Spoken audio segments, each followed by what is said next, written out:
भरोसा जीतने के बाद पड़ोसी को किस तरीके से लूट कर भागे बंटी बबली, देखिए। मुंबई टीवी, हर खबर सच के साथ। मैं हूं अफजल शेख और आप देख रहे हैं मुंबई टीवी। पड़ोसी का भरोसा जीतने के बाद उसके दागीने और पैसे लेकर फरार हो गए बंटी बबली, क्या चढ़ेंगे एंठोपिल पुलिस के हत्थे? दरअसल मामला क्या है तो आपको बता दें। तस्वीर हम आपको जो दिखाने जा रहे हैं, ये तस्वीर में आप जो कपल जोड़ा देख रहे हैं, ये दोनों शादीशुदा है। जिसमें पहले जो लड़की आपको दिख रही है, इनका नाम प्रियंका सुशांत सावंत है और जो उनके पति है उनका नाम सुशांत आनंद सावंत है।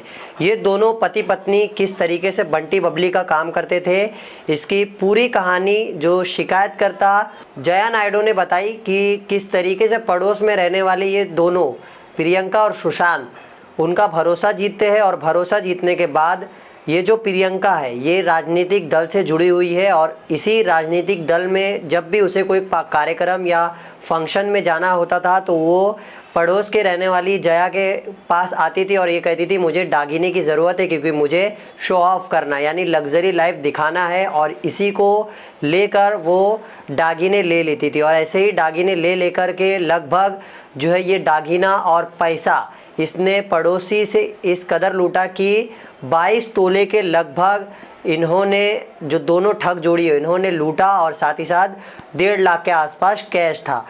ये दोनों बंटी बबली जब लता को पता चला कि मुझे शिकार बना चुके हैं तो उन्होंने तुरंत एंठोपिल पुलिस स्टेशन से संपर्क किया। एंठोपिल पुलिस स्टेशन ने भारतीय दंड संहिता की धारा 420, 406, 504, 34 के तहत मामला दर्ज करके इन्वेस्टिगेशन शुरू की।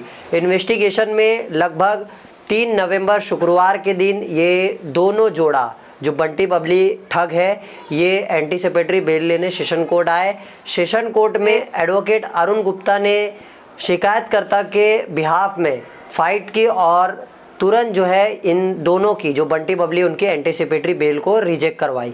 फिलहाल इस पूरे घटनाक्रम को लेकर किस तरीके से साइन कोलीवाड़ा में रहने वाली जया इस ठग का शिकार बनी है वो हम आपको तमाम बातचीत सुनाते हैं। मैं जया बाबू नायडू, मैं Koliwada E3 building back side Nehru Nagar झोपड़पट्टी में रहती हूँ। मेरे पड़ोस के ही है उन लोग भी।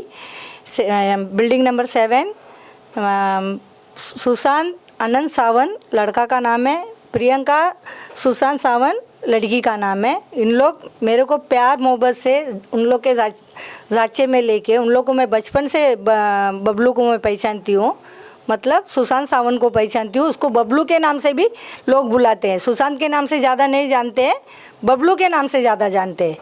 ये दोनों जन ने प्यार मोहब्बत से मेरे को प्रियंका का सास बना दिया और बबलू का माँ बना दिया, उन लोग का बच्चे लोग का नानी बना दिया। ऐसा प्यार मोहब्बत से मेरे को साँचे में लेके मेरा लड़के लोग को BMC का जॉब परमानेंट जॉब में लगाएगा, उन लोग का लाइफ सेटल कर देगा। मेरा आदमी देखो BMC में काम करता है, काम पे नहीं जाता है, थंब लगा के आता है, 2 बजे जाता है थंब लगा के आ जाता है, 9 बजे जाता है रिटर्न थंब लगा के आ जाता है। शान से हम लोग ज़िंदगी जी रहे, देखो ऐसा ही तुम्हारा बच्चे लोग का भी हम लोग लाइफ सेटल कर देगा। ऐसा करके दोनों औरत मर्द मेरे को प्यार से मोहब्बत से जांचे में लेके मेरा थोड़ा थोड़ा दागीना प्रोग्राम में जाने का है या फंक्शन में जाने का है, वो थोड़ा राजनीति में थी तो मेरे को फंक्शन में पहन के जाने का है, ऐसा वैसा करके प्रोग्राम करने का है। ऐसा करके मेरा थोड़ा थोड़ा दागीना ले ली उसने। 210 ग्राम मतलब 22 तोला, लगभग 22 तोला दागीना, 1,30,000 कैश। उसके पास बार बार जाके मांगने लगी। मेरा लड़की का शादी तय हो गया था, मैं उसके पास जाके मांगने लगी तो प्लीज़ आंटी 6वां महीने में 27 तारीख को शादी का डेट हम लोग ने फिक्स किया था। तो प्रियंका सुशांत सावंत ने क्या बोली, आंटी प्लीज़ ये 1 महीना कैसा तो भी शादी का डेट ढक लो, मैं 8वां महीने में 3 तारीख को आपका दागीना पैसा सब रिटर्न कर दूंगी। मेरा सेठ के पास मैं 20 लाख रुपया मांगी हूँ। मेरा सेठ अभी अहमदाबाद गया है, लक्ष्मी न्यू महालक्ष्मी ज्वेलर्स वाला, वो अहमदाबाद गया है। वो आने के बाद मेरे को 20 लाख रुपया देने वाला है। मैं आपका पूरा दागीना छुड़ा के दे दूंगी, आपका कैश भी दे दूंगी। वो मेरी ननंद है, तुम्हारी लड़की मेरी ननंद है। उसने भी बोला तुम्हारी लड़की मेरी बहन है, वो मेरे बहन से भी बढ़ के उसका शादी हम लोग ग्रैंड में करेगा, तुम टेंशन मत लो। जैसा तुम्हारा लड़का लोग को बीएमसी का काम में मैं इतना अच्छा पोस्टिंग देख रहा है, अच्छा पोस्टिंग में उन लोग को लगाने का सोच रहे हैं, तो तुम्हारा लड़की का शादी का खर्चा हम लोग नहीं करेगा क्या? हम लोग करेगा, दागिना भी छुड़ा के देगा। ऐसा सब मेरे को बहुत प्यार मोहब्बत से उन लोग साँचे में लिया था। ये बात मुझे पता नहीं था। जब भी 8 तारीख को 8वां महीने में 4 तारीख को मैं जाके दागिना और पैसा तुम लोग देने वाला था ना, कल क्या हुआ करके मैं जब भी पूछी ना, तभी उन लोग डायरेक्ट हाथ उठाया, कौन सा दागिना कौन सा पैसा, मैंने तुम्हारा पास लिया ही नहीं। तभी मैं एकदम शॉक हो गई। मेरे पास जो जो प्रूफ था सब इकट्ठा जमा की, एंटाफिल पुलिस स्टेशन में जाके मैंने कंप्लेंट की। कंप्लेंट देने के बाद जो जो प्रूफ था वो सब रख के उन लोग ने भी कार्रवाई किया।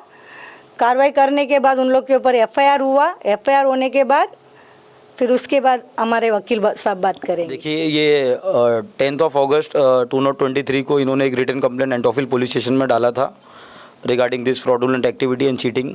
और उसके बाद जब पुलिस ने इन्वेस्टिगेशन शुरू किया तो 16 अगस्त को उन्होंने काउंटर इनके ऊपर कंप्लेंट की कि उन्होंने उनके साथ शायद कुछ झगड़ा वगैरह, ऐसा कुछ असॉल्ट वगैरह किया है।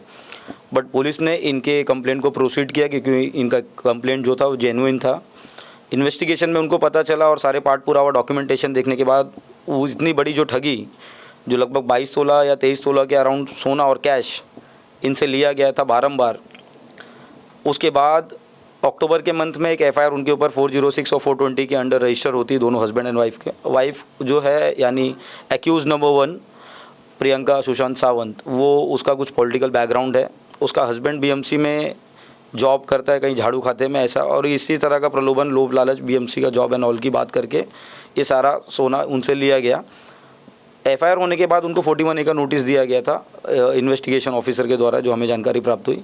उन्होंने पुलिस स्टेशन आकर स्टेटमेंट दिया, बट उसके बाद उन्हें इसका एप्रीहेंशन था कि they can be arrested bye concern police station, और उसके लिए उन्होंने माननीय सेशन कोर्ट मुंबई में एंटीसिपेटरी बेल 1 नवंबर को फाइल किया।